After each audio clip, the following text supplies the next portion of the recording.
Hello students, welcome back to your channel once again. So last day हम sequence and series कर रहे थे, ठीक है, और एक्सरसाइज 4.1 हमने स्टार्ट किया था। So today will be continuing with exercise 4.1 only, ठीक है। और इट्स माय रिक्वेस्ट, अगर आप हमारे चैनल पे पहली बार आए हैं तो please subscribe the channel and also do like and share with your friends. चलिए तो हम अपने क्वेश्चन को आगे बढ़ाते हैं। So we are doing question number 2 of 4.1। So question number 2 का फर्स्ट पहले करते हैं, ठीक है। सी, आप देख सकते हो आपके टेक्स्ट बुक में क्वेश्चन नंबर 2 का 1 क्या है। For the GP if r is 1/3, a is 9, find t7। यानी कि अब हमें ये नहीं पता करना है इस क्वेश्चन में कोई जीपी में है या नहीं है। It's given that for a GP r is given to you, so can we write here. So r is equal to 1/3, यानी कॉमन रेशियो जो है 1/3 है।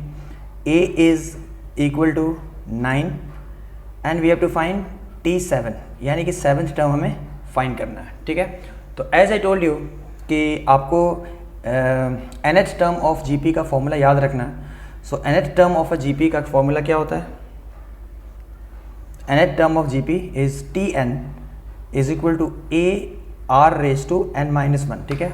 मैंने बारह बोला ये फॉर्मूला आपको अच्छे से पता होनी चाहिए, ठीक है। सो ये तो बिल्कुल ही आसान सा क्वेश्चन है, ठीक है। आप बस वैल्यूज पुट करो और आपको आंसर आ जाएगा। तो t7 is what you have to find. So t7 is equal to, यहाँ पे n क्या है, n is 7, right.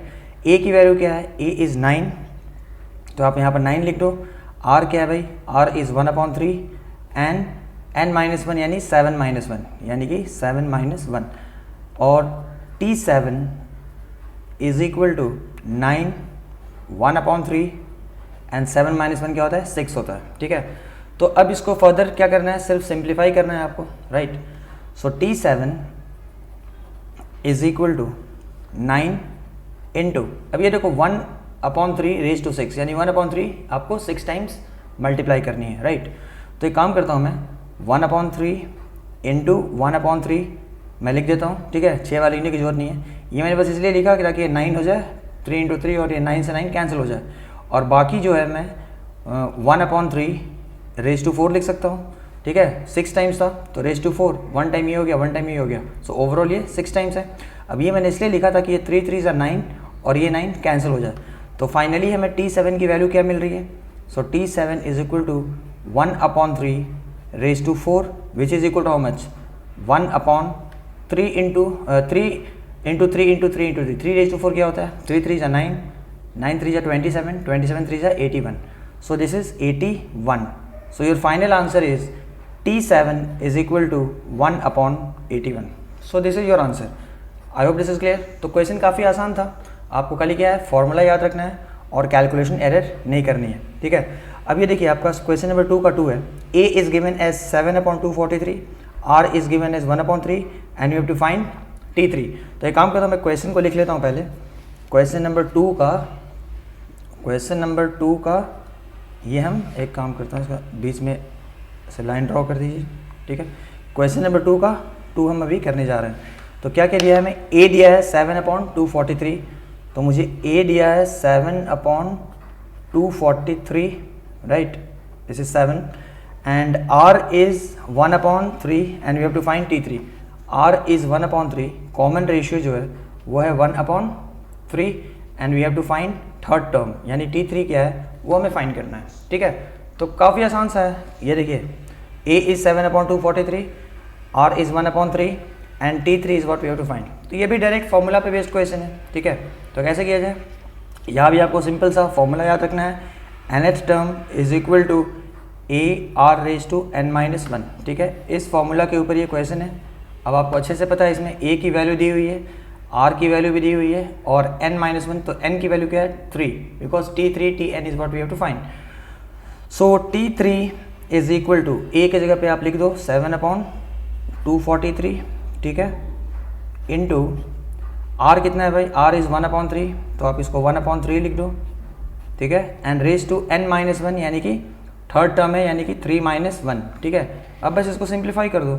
So t3 is equal to 7/243 into 1/3 raise to 3-1 क्या होता है, 2 होता है, right.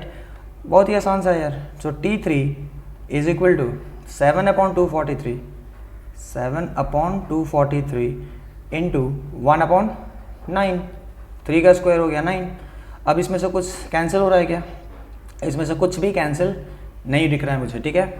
So T3 will be directly equal to 7 into 1 7 and 243 into 9, 9 3 जा 27, 2 कैरेट, 9 4 जा 36 एंड 2 38, 3 कैरेट, 9 2 जा 18 and 3 21। So 7/2187, this is your final answer. तो ये आपका हो गया थर्ड टर्म, ठीक है। तो आप देख सकते हैं ये सारे क्वेश्चंस क्या हैं, बहुत ही ईजी हैं, डायरेक्ट फॉर्मूला पे बेस्ड हैं, ठीक है। ये देख रहा हूँ आप लोग, डायरेक्ट फॉर्मूला पे बेस्ड ये सब क्वेश्चन है, तो काफ़ी ईजी तरीके से आप इसको हैंडल कर सकते हो। Now let's go to the next question. Okay students, तो मैंने यहाँ क्वेश्चन नंबर 3 लिखा है। इफ़ a इज 7, यानी फर्स्ट टर्म का वैल्यू हमें दिया हुआ है, r इज -3, कॉमन रेशियो भी दिया हुआ है, we have to find the six term, T6 क्या है। ये सब क्या है यार, बहुत आसान क्वेश्चन, सब डायरेक्ट फॉर्मूला बेस्ड है। सो Tn का फॉर्मूला क्या होता है, AR⁻n-1, ये फॉर्मूला तो आपको याद रखना ही है, ठीक है। देखो सारे क्वेश्चन अभी तक हमने जो किए हैं सब इसी फॉर्मूला के ऊपर बेस्ड है। सो हमें क्या ढूंढना है, T6। So T6 is equal to, in place of A you write 7, in place of R you write -3 and n-1, n क्या है 6 है यहाँ पे, तो 6 - 1, तो T6, ठीक है, T6 इज इक्वल टू 7 - 3⁵ हो गया। So T6 is equal to how much, 7 into -3⁵, ये क्या है, ऑड है, तो पहली चीज़ तो ये कि नेगेटिव होने वाला है। Now 3 into 3 9, 9 into 3 27, 27 into 3 81, 81 into 3 243, so -243, right? So this will finally give us how much, 7 into this, 7 3 are 21, 2 carried, 7 4 are 28 and 2 30, 3 carried, 7 2 are 14 and 3 17. So this is our final answer. So T6 कितना मिला हमें, so T6 is equal to -1701 and this is your final answer. Is it clear? Okay, इसी तरीके से हम इसका fourth part करते हैं। If A is 2/3, T6 is 162, find R। तो अब यहाँ पर क्या है कि हमें T6 यानी 6 टर्म का वैल्यू हमें दिया हुआ है, ठीक है। R हमें फाइंड करना है कि what is the common ratio is what you to find, and first term is also given to you. तो from this value of n we know is how much, value of n is 6, n हमें 6 है क्योंकि 6 term का value हमें दिया हुआ है। तो we simply again formula based ही है। सो Tn यानी कि T6 is equal to AR⁻6 - 1 हो जाएगा, n-1 की जगह हमने 6 - 1 लिख दिया। अब देखो यहाँ पे T6 की वैल्यू दी हुई है कितना, 162। So you simply write here 162 is equal to, in place of A you write 2/3, ठीक है। R तो हमें फाइंड ही करना है, तो you write here simply R and this is 6 - 1 which is raise to 5। अब ये एक इक्वेशन है और एक अननोन क्वांटिटी है which is R and that is what we have to find. तो एक काम करते हैं, वी कैन से दैट ये क्रॉस मल्टीप्लाई कर दो, तो 162 इंटू 3 और ये 2 नीचे आ जाएगा upon 2 is equal to R⁻5। अब ये कैंसिल कर दो, 2 8 जा 16 एंड 2 1 जा 2। So we can say that 81 into 3 क्या होता है, 3 243 इज इक्वल टू R⁻5। अब यहाँ पे हम क्या लिख सकते हैं, 243 को हम यहाँ पे एक्सपोनेंट्स और इंडाइसेस का यूज़ करेंगे, तो इसको हम लिख सकते हैं R⁻5 is equal to 3⁻5, because 3⁻5 क्या होता है, 243 होता है, and that is equal to R⁻5। अब आप लोगों ने एक्सपोनेंट इंडाइसेस में पढ़ा होगा, when powers are same basis are equal, यानी कि आपने एक रूल पढ़ा होगा that if x⁻n is equal to y⁻n। जब पावर सेम होते हैं और जब दोनों इक्वल हैं तो इसका मतलब है कि basis are also equal. When powers are same base are equal, so we write here x is equal to y। उसी तरीके से इसी रूल को हम यहाँ अप्लाई करेंगे। देख रहे हैं that when powers are same, something raise to 5 is equal to something raise to 5, that means this basis must be equal. तो from this we can say that r is equal to 3 and this is your final answer, ठीक है। ये r का value हमें find करना था इस question में। a was given, T6 was given, find r. So this is how we can find the value of r. I hope this is clear to all of you. So इस तरीके से ये question number 2 हमारा complete होता है. Now will go to question number 3. Okay friends, so the third question is which term of GP 5, 25, 125, 625 is 5 raised to 10? Which term of GP यानी कि GP दिया हुआ है and they are asking which term, what is the value of n, right? Which term is going to be 5 raised to 10? कौन सा वो term है जिसकी वैल्यू 5 raised to 10 होने वाली है, ठीक है. तो ये क्वेश्चन मैंने यहाँ पे लिखा है which term of GP this is 5 raised to 10, right? तो इतना तो समझ में आ ही होगा कि हमें यहाँ पर n का वैल्यू फाइंड करना है और tn nth टर्म की वैल्यू दी हुई है, ठीक है. nth टर्म की वैल्यू दी हुई है 5 raised to 10, तो हमें n का वैल्यू यहाँ पे पता करना है. तो फॉर्मूला तो बताइए आपको, tn is equal to a r raised to n minus 1, ये फॉर्मूला आपको यूज़ करना है, ठीक है.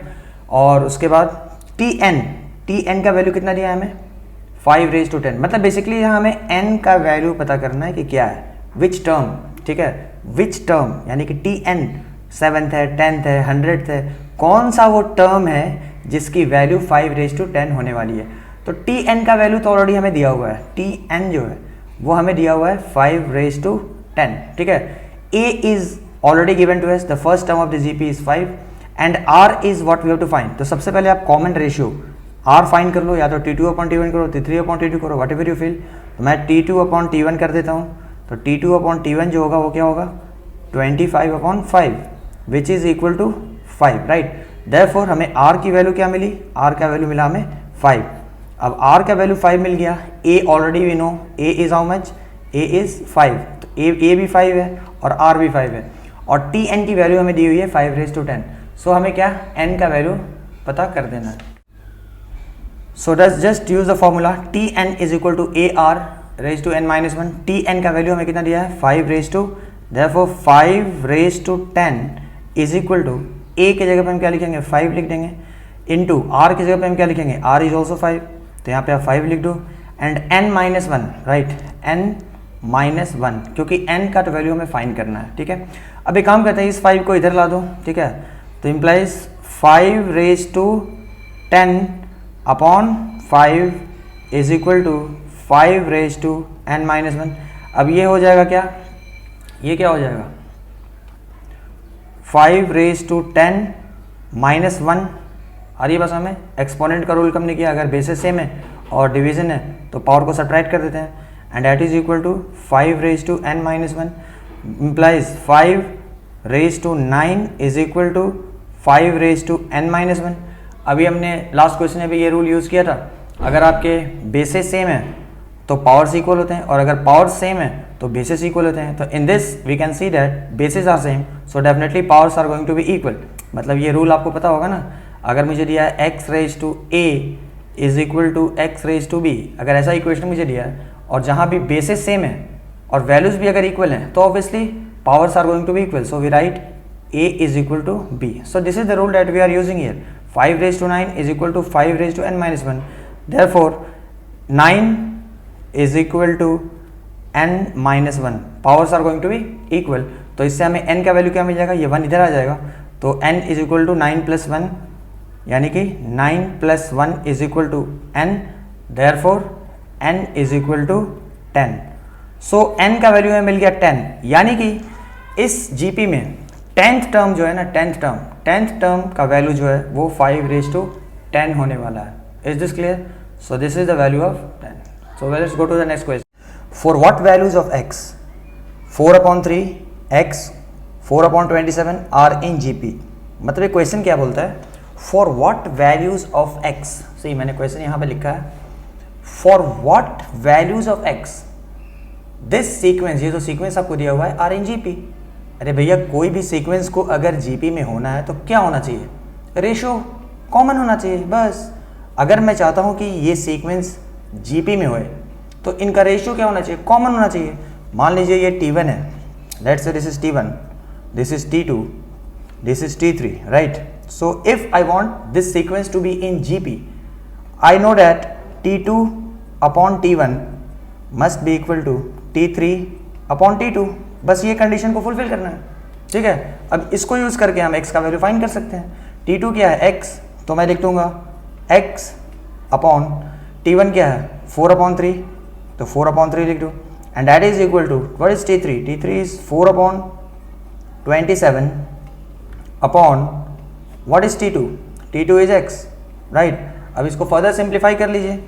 इट मीन्स दैट ये 3 ऊपर चला जाएगा, यानी कि 3x upon 4 must be equal to ये 4 अपॉन 27 और ये x नीचे है तो ये x रहेगा ऐसे, राइट? सो अब इसको फर्दर सिंप्लीफाई करते जाओ, x का वैल्यू मिल जाएगा.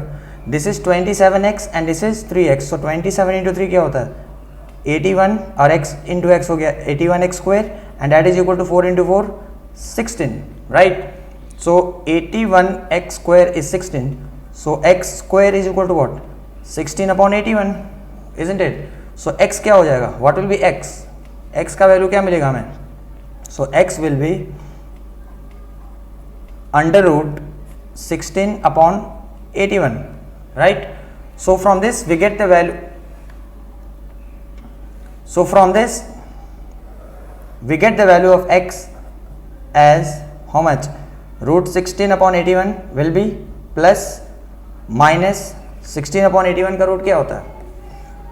16 upon 81 क्या हो जाएगा? It will be 4 upon 9. So these are the two values of x. So values of x क्या क्या मिला हमें? Plus 4 upon 9 and minus 4 upon 9. So I hope this question is very much clear. कुछ नहीं था इसमें, क्या है? ये सीक्वेंस GP में कब होगा? When the ratio is common, यानी कि T2 upon T1 must be equal to T3 upon T2. यही तो डेफिनेशन है GP का. I hope this is clear. Okay. So let's go to the next question. This is your answer. So these are the two values of x. Okay. So ये है हमारा question number 5. If for a sequence Tn is equal to 5 raised to n minus 3 upon 2 raised to n minus 3, show that the sequence is a GP and also find its first term and the common ratio.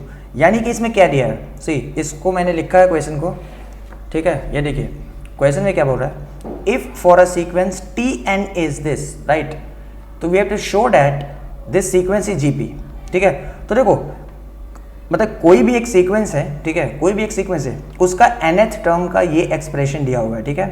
nth term का expression क्या है? 5 raise to n minus 3 upon 2 raise to n minus 3. मतलब हमें इसका first term अगर find करना है तो n is equal to 1 put कर देंगे, हमें फर्स्ट टर्म मिल जाएगा. अगर हमें सेकंड टर्म ढूंढना है तो n is equal to 2 put कर दूंगा तो मुझे सेकंड टर्म मिल जाएगा. In this way this is the general formula for the nth term for any particular sequence, right? तो एक काम करते हैं, तो इसको सॉल्व करते हैं. तो इस तरीके से काम करता हूँ मैं. इसका T1 पहले फाइंड करता हूँ. What will be T1? So for T1 मैं n का वैल्यू 1 पुट कर दूंगा. So T1 will be 5 raise to 1 minus 3 upon 2 raise to 1 minus 3, right? So this will be equal to how much? 5 raise to 1 minus 3 यानी कि 5 raise to minus 2 and 2 raise to 1 minus 3 का मतलब हो गया 2 raise to minus 2, isn't it? So this will be equal to what? अब देखो ये exponent का रोल यूज़ कर रहे हैं. 5 रेज टू माइनस 3 है, तो इसको अगर मैं लिख दूँ, इसको अगर मैं इसका रेसिप्रोकल ले लूँ तो ये क्या हो जाएगा? 1 अपॉन 5 बेस का रेसिप्रोकल लिया तो पावर क्या हो जाएगा? साइन पॉजिटिव हो जाएगा, इजंट इट? अपॉन अगेन यहाँ पे मैं वही काम कर रहा हूँ, 2 का मैं रेसिप्रोकल ले रहा हूँ तो 1 अपॉन 2, तो पावर क्या हो जाएगा? पॉजिटिव हो जाएगा. Sign of the power changes. So this will ultimately be what? 1 upon 25 and this is divided by 1 upon 4. So ultimately हमें क्या मिलेगा? 1 अपॉन 25 इंटू 1 और ये 4 ऊपर चला जाएगा. सो हमें इसका फर्स्ट टर्म क्या मिल रहा है? 4 अपॉन 25 मिला. This is the first term. This T1 हमें ये मिला 4 upon 25. In the same way can we find T2? So T2 के लिए हम क्या करेंगे? यहाँ पे n की जगह 2 वैल्यू पुट करेंगे. So T2 will be 5 raise to 2 minus 3 upon 2 raise to 2 minus 3. So this will give us how much? 5 raised to 2 minus 3 is minus 1 and 2 raised to minus 1. Again we will take the reciprocal, so this will become 1 upon 5 divided by 1 upon 2, right? ये तो clear है ना? मैंने बता दिया कैसे होगा ये. So this is 1 upon 5 divided by 1 upon 2, right? So this will be equal to 1 upon 5, 1 और 2 ऊपर चला जाएगा, right? So हमें ये T2 मिल गया, यानी इसका सेकेंड टर्म मिल गया क्या? 2 upon 5. This is the second term. In the same way can we find the third term? So T3 के लिए हम क्या करेंगे? अब n के जगह 3 पुट कर देंगे, यानी कि 5 raise to 3 minus 3 upon 2 raise to 3 minus 3.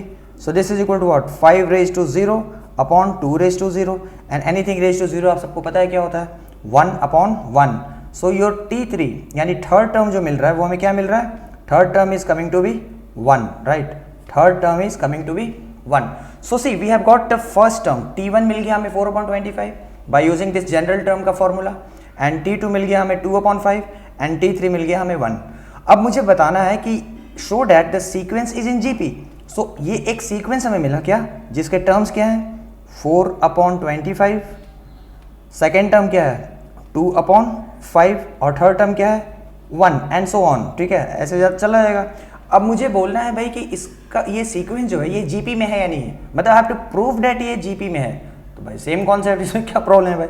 ये फर्स्ट टर्म है सीक्वेंस का, ये सेकेंड टर्म है सीक्वेंस का, और ये थर्ड टर्म है सीक्वेंस का. तो अगर मुझे प्रूव करना है कि ये जीपी में है तो आप सबको इस समय तक पता है क्या करना होगा. So I will have to prove that T2/T1 is equal to T3/T2. So first let's do T2/T1. So T2/T1 क्या है भाई 2/5 divided by 4/25. So this will be equal to what 2/5 into 4 और ऊपर चला जाएगा 25. सो दिस इज कैंसल्ड 5 5 जा, this is cancelled 2 1 जा and this 2 2 जा. ठीक है, सो हमें T2/T1 क्या मिल रहा है 5/2 मिल रहा है, इजंट इट. उसी तरीके से मुझे T3/T2 भी निकाल लेते हैं. So what will B T3/T2. So T3/T2 will be T3 is 1 and divided by T2 which is 2/5. so this 5 will go up. so हमें T3/T2 को क्या मिला, वो भी 5/2 मिला. so see T2/T1 is 5/2 and T3/T2 is also 5/2. so obvious सी बात है ये सीक्वेंस क्या हो जाएगा जीपी में चला जाएगा. so कैसे लिखोगे आप फिर, since T2/T1 is equal to T3/T2 which is equal to 5/2. समझ रहे हो ना, मतलब हैज़ कॉमन रेशियो देयरफॉर या thus it is a geometric progression. हो गया, ये आपका फर्स्ट पार्ट हो गया. उसके बाद आपको ये भी बोल रहा है find its first term and the common ratio. तो ये तो भैया हमें ऑलरेडी मिल चुका है, फर्स्ट टर्म भी मिल गया हमें और कॉमन रेशियो भी मिल चुका है हमें. फर्स्ट टर्म देखिए हमने निकाला था T1 मतलब फर्स्ट टर्म होता है. सो T1 हमें ऑलरेडी मिल चुका है 4/25, फर्स्ट टर्म इज 4/25 और इसका कॉमन रेशियो हमें निकालना है, वो भी तो हमने निकाल दिया ना. Common ratio, this is the common ratio 5/2, right. So हम क्या लिख सकते हैं, तो हम लिख सकते हैं इसका फर्स्ट टर्म जो है वह है 4/25. सो फर्स्ट टर्म इज 4/25 और इसका कॉमन रेशियो जो है वो है 5/2. सो एक कॉमन रेशियो जो है वो हो गया 5/2, right. So this is a GP with first term 4/25 and common ratio 5/2. Okay, so let's go to the next question. So friends, ये है question number 6. Find 3 numbers in GP such that their sum is 21 and the sum of their squares is 189. ठीक है, तो ये क्वेश्चन है find 3 numbers in GP such that their sum is 21 and the sum of their squares is 189. So देखिए friends, क्या है कि ऐसे क्वेश्चन जब भी आए find 3 numbers in GP, find 4 numbers in GP, find 5 numbers in GP, means 3 consecutive numbers in GP और 4 consecutive numbers in GP और 5 कंसेक्यूटिव नंबर्स इन जीपी. ठीक है, एंड उनके सम दिए रहेंगे such that their sum is 21 या फिर उनके प्रोडक्ट दिए रहेंगे. तो जब भी आपको ऐसे क्वेश्चन दिए रहेंगे 3 numbers in GP, 4 numbers in GP और 5 नंबर्स इन जीपी, ठीक है, और उनके सम या फिर उनके प्रोडक्ट दिए रहेंगे. ठीक है, तो आपको एक पर्टिकुलर फॉर्मेट याद रखना पड़ेगा. ठीक है, अब जैसे जैसे क्वेश्चन आएंगे 3 टर्म्स, 4 टर्म्स, 5 टर्म्स, ठीक है, वैसे वैसे मैं इनकी फॉर्मेट आपको डिस्कस कर दूंगा. ठीक है, तो पहले हम इस क्वेश्चन को फॉलो करते हैं. ठीक है, सो देखो, जब भी आपके पास क्वेश्चन में आए कि फाइंड 3 नंबर्स इन जीपी, ठीक है, तो आपको ये फॉर्मेट हमेशा याद रखना पड़ेगा. ठीक है, हमेशा आपको 3 नंबर्स को इस फॉर्म में ही लेना है. ठीक है, you have to take the 3 numbers in this format, A/R, A and A into R. ठीक है, तो जब भी क्वेश्चन है फाइंड 3 नंबर्स इन जीपी, तो you will say okay let the 3 numbers in GP be A/R, A into R. ठीक ठीक है। जब 4 का आएगा तो मैं 4 का डिस्कस करूंगा, जब 5 का आएगा तो मैं 5 का डिस्कस करूंगा। तो ये प्लीज़ ये फॉर्मेट को आप काइंडली याद कर लीजिए, ठीक है। Now let's see what the question says. तो क्वेश्चन में बोलता है find 3 numbers in GP such that their sum is 21। तो मैंने क्या लिखा, लेट द थ्री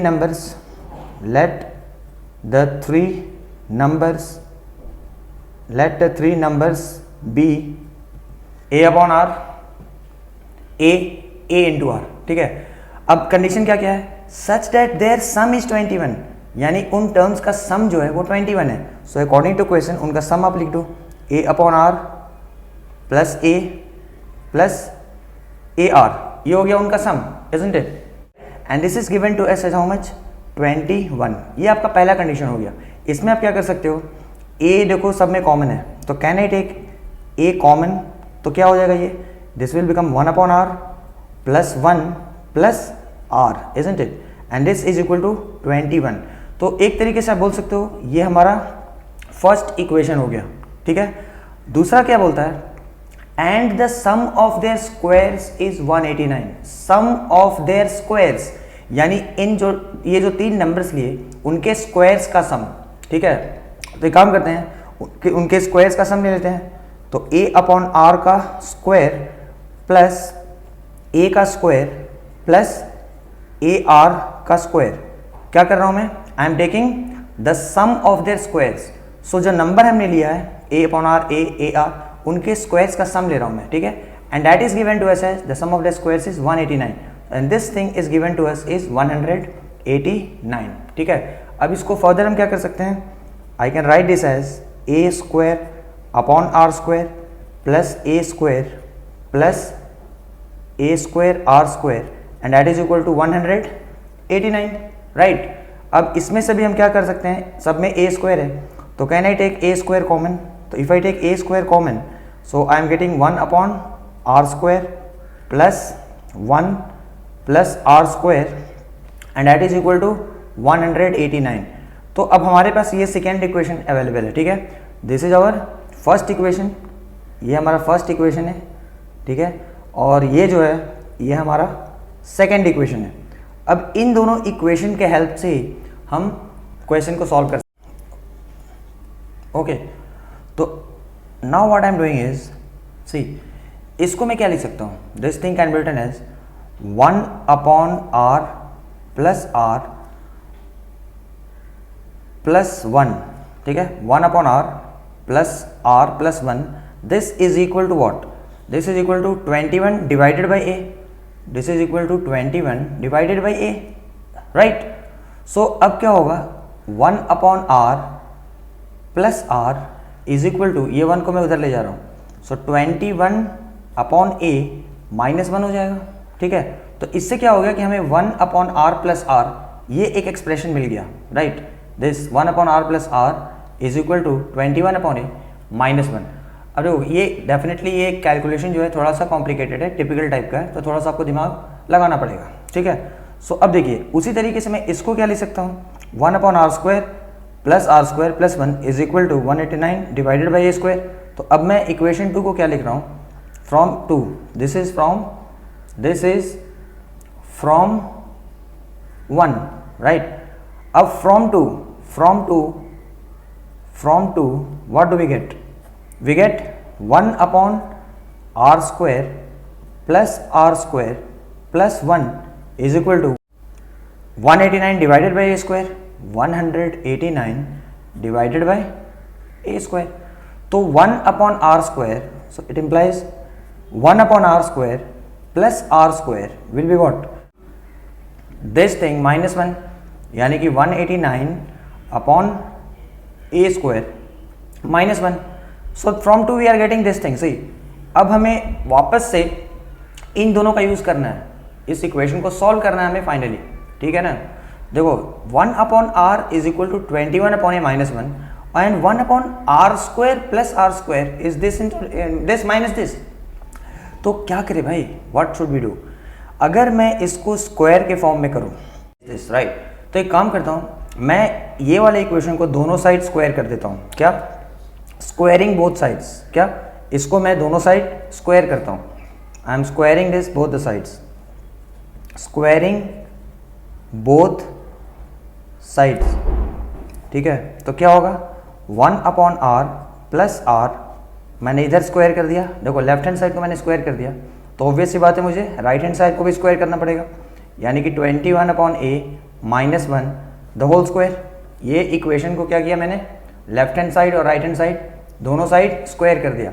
अब इसको आप एक्सपैंड करो, एक्सपैंड जब करोगे तो क्या मिलेगा, a plus b the whole square. A plus b whole square क्या होता है, ए स्क्वायर यानी इसका स्क्वायर, तो हो जाएगा 1 upon r square, plus b square यानी कि इसका स्क्वायर, यानी कि हो जाएगा r square, plus 2ab, 2 into a क्या है 1 अपॉन आर और b क्या है r, and this will be equal to d भी वही है a minus b the whole square.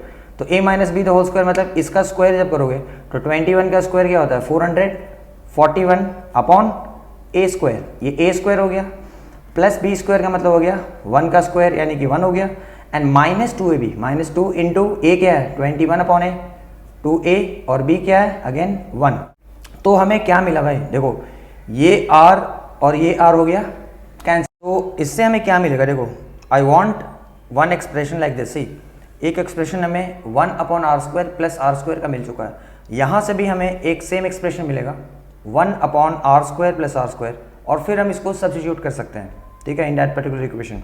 सो मैं यहाँ से क्या कर रहा हूँ 1 upon r square plus r square, right, और बाकी सारे टर्म्स को मैं एक साइड कर रहा हूँ, सबको एक साइड कर रहा हूँ, ठीक है, विल बी इक्वल टू, ये देखो ये 2 को मैं यहाँ तो बस 2 बचा हुआ है, उधर जाएगा तो -2 हो जाएगा, विल बी इक्वल टू -2, और इधर क्या है बचा है plus 441 upon a square plus 1 minus ये क्या हो जाएगा 21 इंटू 2 42 अपॉन ए, ठीक है। तो कहीं ना कहीं मैं 1 upon r square plus r square की वैल्यू ढूंढने की कोशिश कर रहा हूँ, तो 1 upon r square plus r square will be equal to 441 upon a square, right, ये -2 और +1 क्या हो जाएगा -1 हो जाएगा, ठीक है, उसको बाद में लिखते हैं, -42 अपॉन ए, इसको मैंने लिख दिया, एंड -2 और +1 को मैंने लिख दिया -1। So see 1 upon r square plus r square की वैल्यू मुझे ये मिल रही है 441 upon a square -42 upon a -1, और पहले देखो हमें एक और भी मिला हुआ है equation 1 upon r square plus r square is 189 upon a square -1, ठीक है। तो ये दोनों इक्वेशन को मैं कंपेयर करूंगा, सही, ये वैल्यू मुझे मिला 1 upon r square is 189 upon a square -1 and 1 upon r square is also equal to this, right. तो एक काम करता हूँ मैं 1 upon r square plus r square which is equal to this, इसको मैं यहाँ पर सब्स्टिट्यूट कर देता हूँ। तो in place of 1 upon r square plus r square can I write 189 upon a square -1। So I am writing, see देखो यहाँ 1 upon r square plus r square which is equal to this, इसकी value को मैं यहाँ पर substitute कर रहा हूँ, ठीक है। तो what I am getting 189 upon a square -1, ठीक है, इसके जगह इसकी वैल्यू जो है 189 अपॉन ए स्क्वायर -1 वो मैंने यहाँ पे लिख दिया, and that is equal to this which is 441 upon a square -42 upon a -1। अब देखो इसका बेनिफिट ये हुआ दैट अब हमें एक इक्वेशन मिला और उसमें एक ही वेरिएबल है दैट इज ए, इसको हम सॉल्व करेंगे और हमें ए की वैल्यू मिल जाएगी, ठीक है। तो लेट्स सॉल्व दिस, सही, देखो ये -1 इधर भी है -1 इधर भी है, तो ये -1 ये -1 हो गया कैंसिल, राइट। अब एक काम करते हैं, इसको इधर लाओ, इसको इधर लाओ, ठीक है, इसको इधर ले जाओ, इसको उधर ले जाओ, तो -42 ए जो है तो ये हो जाएगा माइनस को हो जाएगा +42 upon a, and that is equal to ये है 441 अपॉन ए स्क्वायर, और इसको इस साइड लाओगे तो हो जाएगा -189 अपॉन ए स्क्वायर, राइट। अब देखिए ध्यान से 42 upon a will be equal to a square, मैंने एलसीएम ले लिया कॉमन, ठीक है, ए स्क्वायर हो गया एलसीएम, तो this will be 441 -189। Is this clear? So we can further continue, ठीक है। ये देखो ये क्या मिला हमें 42 upon a, 42 upon a is equal to ये देखो 441 -189, 441 -189 अपॉन ए स्क्वायर, ठीक है, अपॉन ए स्क्वायर। अब इसको हम सॉल्व कर देंगे और हमें ए की वैल्यू मिल जाएगी, ठीक है। तो देखिए, so 42 upon a is equal to 441 में से 189 को माइनस करो, सो 11 माइनस 9 इज 2, यहाँ पे बचा 3, सो 13 माइनस 8 इज 5, यहाँ पे बचा again 3, so 3 minus 1 is 2 and this is upon a square, right? So what do we get? We get 252a is equal to 42a square, right? या फिर काम करो, इसको यहीं पे कैंसिल कर दो। सी ये स्टेप को फिलहाल मिस करो। ये देखो, ये है 21 से डिवाइड कर दो इसको। 21 इंटू 2 इज़ 42 और इसको भी 21 से डिवाइड करो। 21 इंटू 1 इज़ 21, इधर 4 बचा, 42 है, सो 21 इंटू 2 इज़ 42, राइट। और ये 2 1 ज़ा, ये 2 6 ज़ा, ठीक है। So what I am getting 1 upon a, यहाँ क्या बचा 1 upon a is equal to 6 upon a square, right. एक ए और ये इस ए स्क्वायर है तो एक ए कैंसिल हो जाएगा, राइट। देयरफॉर हमें ए की वैल्यू क्या मिलेगी, ए इज इक्वल टू 6। सो ए की वैल्यू हमें मिल गई 6, ए की वैल्यू क्या मिली हमें 6, ठीक है। अब ए का वैल्यू हमें मिल चुका है। अब कोई भी हमने जो इक्वेशन पहले लिखा है उससे हम आर की वैल्यू फाइंड कर सकते हैं। तो एक काम करते हैं, ये इक्वेशन जो है जो हमने लिखा था 1 upon r plus r is equal to 21 upon a minus 1, इसमें हम क्या करेंगे, जो हमें ए मिला है इसकी वैल्यू को इसमें पुट कर देंगे और इससे हमें आर की वैल्यू मिल जाएगी, ठीक है। तो मैं लिख देता हूँ, क्या है 1 upon r plus r, 1 upon r plus r is equal to 21 upon a minus 1 is equal to 21 upon a minus 1, और ए का वैल्यू मिल चुका है, ठीक है, वो मैं लिख दूंगा और फिर हमें आर की वैल्यू मिल जाएगी। तो एक काम करो, अब देखिए यहाँ पे आर एलसीएम ले लीजिए आर, तो ये हो जाएगा 1 plus r square is equal to 21 upon a का वैल्यू मैं यहाँ 6 पुट कर देता हूँ माइनस 1, ठीक है। Implies 1 plus r square upon r is equal to यहाँ पे 6 कॉमन ले लीजिए, तो क्या हो जाएगा 21 माइनस 6 हो जाएगा। Implies that 1 plus r square upon r is equal to 21 minus 6 कितना होता है 15 अपॉन 6 होता है। इसको कैंसिल कर दो, 3 5 जा 15, 3 2 जा 6। अब इसको वापस क्रॉस मल्टीप्लाई करो, तो क्रॉस मल्टीप्लाई जब करोगे आप, सो 2 से मल्टीप्लाई करो, 2 1 जा 2 plus 2 into r square, 2 r square and that is equal to 5 into r, 5 r, ठीक है। अब देखो बच्चों, यहाँ पे हमें क्वाड्रेटिक इक्वेशन मिल रहा है। So we are getting a quadratic equation here. So काफ़ी लंबा क्वेश्चन हो गया, इसको चलो लिखो इक्वेशन को क्वाड्रेटिक फॉर्मेट में लिखो। तो हम क्या करेंगे, सबसे पहले आर स्क्वायर वाले टर्म को लिखेंगे, सो 2 आर स्क्वायर, ठीक है, और ये 5 आर को इधर लाओ तो हो जाएगा माइनस 5 आर, और ये बचा क्या कांस्टेंट टर्म प्लस 2, और इधर क्या बचा फिर 0 इज इक्वल टू 0। तो ये हमें फाइनली एक क्वाड्रेटिक इक्वेशन मिला, जिसको सॉल्व करेंगे हम तो हमें आर के 2 वैल्यूज़ मिलेंगे। आप सबको पता है क्वाड्रेटिक में वेरिएबल के 2 वैल्यूज आते हैं, ठीक है। सो ये मिडिल टर्म स्प्लिटिंग मेथड से हम करेंगे। सो प्रोडक्ट क्या हो जाएगा 2 2 जा 4, तो हमें 4 के 2 फैक्टर्स निकालने हैं, सो डैट उनको प्रॉपर साइन देकर लिखने पे हमें मिडिल टर्म मिल जाए। सो ये मिडिल टर्म स्प्लिटिंग मेथड भी होता है। तो हमें प्रोडक्ट क्या चाहिए 4, तो मैं इसको लिख सकता हूँ 2 r square minus 4 r minus r plus 2 is equal to 0। See product हमें -4 इंटू -1 क्या होता है +4 होता है, तो प्रोडक्ट +4 मिल गया, एंड -4 एंड माइनस आर को जब ऐड करोगे तो -5 आर मिल जाएगा, ठीक है। ये सब तो फैक्टराइजेशन की चीज़ें जो आपने जूनियर क्लासेस में पढ़े होंगे, ठीक है। सो 2 आर कॉमन ले लिया हमने, सो आर -2 हो गया, और यहाँ -1 कॉमन लिया तो हो जाएगा r -2 and that is equal to 0। So यहाँ हमें क्या मिला 2 r -1 and r -2 is equal to 0। So from this what do we see? We see that either 2r minus 1 is equal to 0 और r minus 2 is equal to 0. So r का एक value क्या मिल गया हमें 1/2 मिला, r का एक value मिला हमें 1/2, और r की दूसरी वैल्यू में क्या मिल जाएगी 2 मिल जाएगी। सो देखो ध्यान से, हमें a का एक वैल्यू मिला है, we have got the value of a, we have got the value of a as 6, ठीक है। बट r के हमें 2 वैल्यूज मिल रहे हैं, एक तो मिल रहा है 1/2 और दूसरा मिल रहा है 2। सो ऐसा नहीं है कि आप सिर्फ r की एक वैल्यू लेकर आप सॉल्व कर दोगे, ठीक है, आपको दोनों केसेस करने पड़ेंगे, ठीक है, नंबर्स फाइंड करने के लिए। सो ध्यान से देखिए, केस 1 1। केस 1 में हम क्या करेंगे, a इज इक्वल टू 6 लेंगे, बिकॉज a की वैल्यू तो 6 है ना, a की वैल्यू हमें 6 मिला, सही, a इज इक्वल टू 6, तो a की वैल्यू 6 लेंगे एंड r की वैल्यू क्या लेंगे, 1/2 ले लेंगे, ठीक है। बिकॉज देखो r के दो वैल्यूज मिलेंगे, तो पहले हम r इज इक्वल टू 1/2 लेके चलते हैं और देखते हैं हमें 3 नंबर्स क्या क्या मिलते हैं, ठीक है। देखते हैं 3 नंबर्स हमें क्या क्या मिलते हैं। देखो यहाँ पर मैं लिख दिया a is 6 and r is 1/2, ठीक है। तो हमने 3 नंबर्स जो लिए थे वो क्या क्या लिए थे भाई, नंबर्स जो हमने लिया था वो क्या क्या लिया था, a/r लिया था, ठीक है।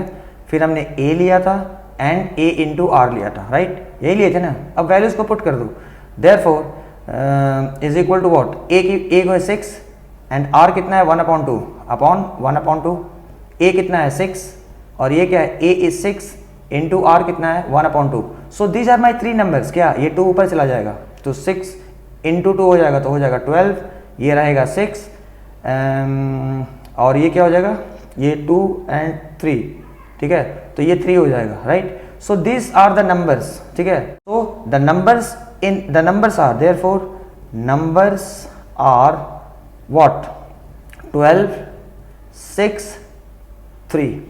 आर यू गेटिंग और नॉट। लेकिन केस 2 क्या होगा यहाँ पे, केस 2 क्या हो जाएगा, केस 2 विल बी a तो 6 ही रहेगा, a का एक ही वैल्यू मिला हमें 6, लेकिन इस बार हम r की वैल्यू क्या लेंगे, we will take the value of r as 2 this time, right. सो r की वैल्यू क्या हो जाएगी, 2 हो जाएगी।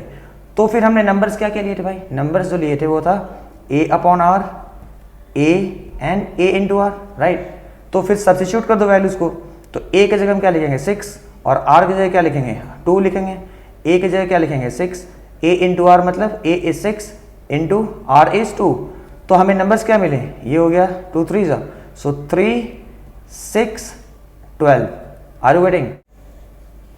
तो नंबर्स हमें क्या मिले, ये कैंसिल हो गया 3, ये 6 और ये 6 इंटू 2 12। Therefore the numbers